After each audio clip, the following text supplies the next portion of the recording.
Hi all, so in this video, as requested, I was going to cover off my timer setup for my heater and pump. So the pump that I've got is the Krystal Clear 1200 units gallon per hour pump, and my heater is the Sunspring 05. Now the pump actually has a timer switch to control it, and that allows you to set hours, but you can't set a specific time of day. So there was a challenge around having the pump run exactly when I wanted it to run.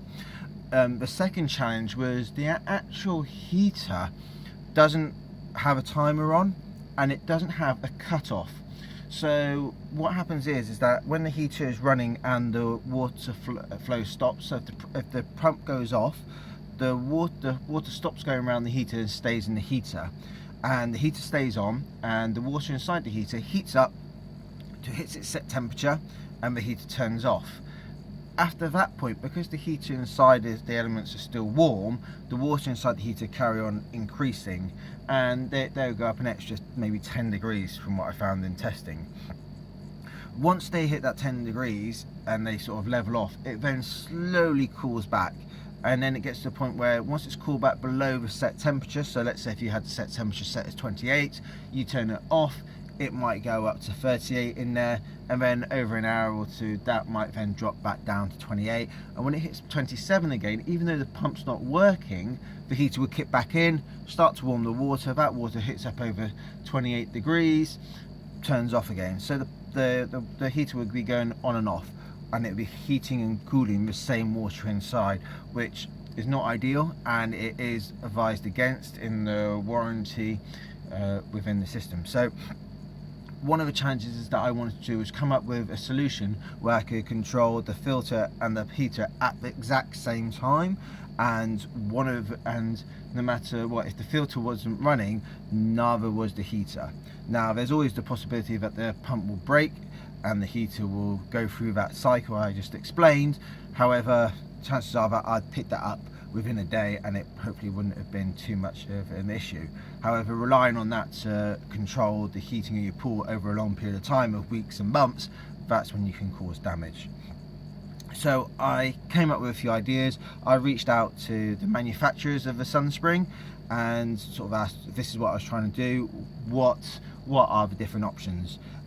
Their reply back to me in email was that as long as I kept an RCD switch within the circuit, I could remove the RCD plug from the actual heater and put a normal plug in or wire that into a timer. So this is what I've done. So this is my little panel that I've made up. All the parts were from Screwfix, and I think it was around about £35 for all the bits and pieces, including sort of the back bits. So starting off from the first end, so this is where the power comes in. So I've got power in my shed, and this is where I've wired power from my shed now to this little panel. So the first box I've got a 13 amp basic cut off power switch. So if I hit that switch off, that will cut off all the power to the rest of the panel on here, and it's got the extra fuse in. I then got my RCD switch here, so this is for extra safety. Now there is RCD switches further up my circuit going towards the house because of my workshop and bits and pieces. So I already had an RCD switch in the circuit, but I thought, right, I'd bring one really close to the power here as well, just for safety.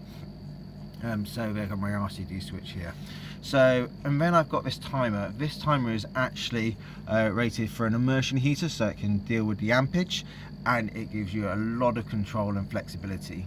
So you put in the date and time, so you can see it's 8 AM on Saturday, and you can create programs. I think you can create up to 24. Currently you can do it by day as well, so you can have different times for different sets of days during the week or whatever. At the moment mine's running the same program each day, every day of the week, because we're all off at the moment enjoying life. So my current program is on at 6 AM, warms the pool up from the night before to about midday-ish. After midday it sort of shuts down, and then about 3 o'clock, 4 o'clock it then kicks back into about 9 to try and warm up the pool ready for the evening for any sort of drop off in heat overnight. So it's only running for sort of 7 or 8 hours a day. You can override it, so I've got a switch here, so you can either turn it off or you can turn it fully on. So yesterday the days before, we've had a number of cold days, so the pool had dropped a bit. Yesterday was a nice warm day, so when it got to 1 o'clock and it turned off, I was at about 24 degrees or so. So actually I switched it back on permanently, so then it picked up and went off at 9, but by the time it went off at 9 it gained up to 28. It lost a couple of degrees last night, it's about 26 and a bit this morning. However, I know now by midday it's going to be up at a nice 29.5 degrees, ready for us to enjoy the pool all afternoon. So that's the timer, and you can do all the bits and pieces. You get a little manual with the timer, which I've kept here, which tells you how to use it. But as you can see, there's only 4 buttons. It is very simple to use. So you can go through from here, you can select which one you want to do. Again, I'll select program, and then you can see my programs as it goes through, and you can change all the bits you want to do there. And I leave that to reset so I don't change it. So this timer plug then controls the filter pump and then the heater. So the filter pump, I have gone for just a normal socket. I didn't want to go for a switch because, again, I didn't want anything extra that could break in the circuit. Now, the chance of a switch breaking is limited, but I thought there's no point because I don't want anyone to knock it on or off either, again affecting the heater. So that's why I've gone for a non-switch socket here for the filter pump. And then what I had the choice of either putting a plug on the heater wire or wiring it into this connection box. Now, when I took the plug off the heater, the RCD plug which came with it, the wires were quite short, so if I wanted to wire a plug on, I would have had to cut those wires a bit, stretch them out, and then fit them into the plug. I didn't want to do that because my thoughts were, depending on what I do with the heater going forwards, when I upgrade the pool maybe in a couple of years time, if I want to sell the heater or if I had a problem, I want to be able to put the plug back on for the next person or for sending it back. So I got this junction box here, which means I didn't have to cut the wires. I could just plug the wires in, and it's as simple as wiring it up there. So as you can see, this is it. I hope that this has only helped to at least one person. Again, if anyone's got any questions, please let me know. Until then, enjoy your pools.